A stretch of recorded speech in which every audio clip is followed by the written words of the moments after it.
Okay, let's get started and talk a little Pythagoras. Pythagoras is a dude that lived over 2,000 years ago, and he invented or created and saw this relationship, mathematical relationship between the sides in only right triangles in here. This doesn't apply for non-right triangles. The triangles have to be right. And what does it mean to be a right triangle? Well, that means one of the angles has to be exactly 90 degrees, which implies the other two angles have to be acute. So we have some vocabulary for us to see the relationship here, and the first one is we have to know where the hypotenuse side is. It's a particular side, and I highlighted it in yellow here because it's always the side that is going to be opposite the right angle.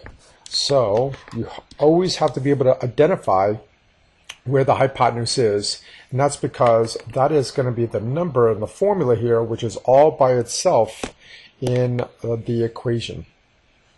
The other vocabulary word are called the legs. We have what we call legs of a right triangle, and the legs are highlighted in green here to showcase that these are the legs. Those are the legs, and those are the two adjacent sides, or the sides that are right next to the 90-degree angle. So highlighted in green here, you can see these are the legs. This is one leg, that's another leg. And even though I'm writing leg in here, please don't assume that the legs have to be the same. They could be different numbers.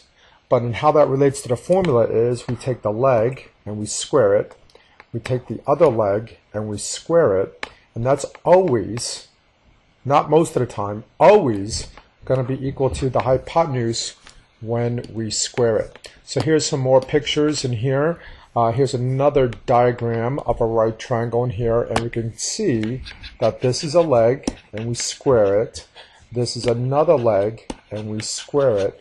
And then this is the hypotenuse right here and we square it. Notice I don't use A, B, and C in here. We didn't have to use A, B, C. The letters are really arbitrary.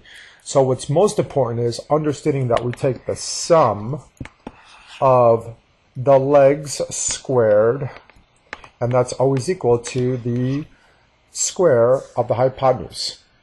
All right, and on the next video, we're gonna get some examples and solve some problems.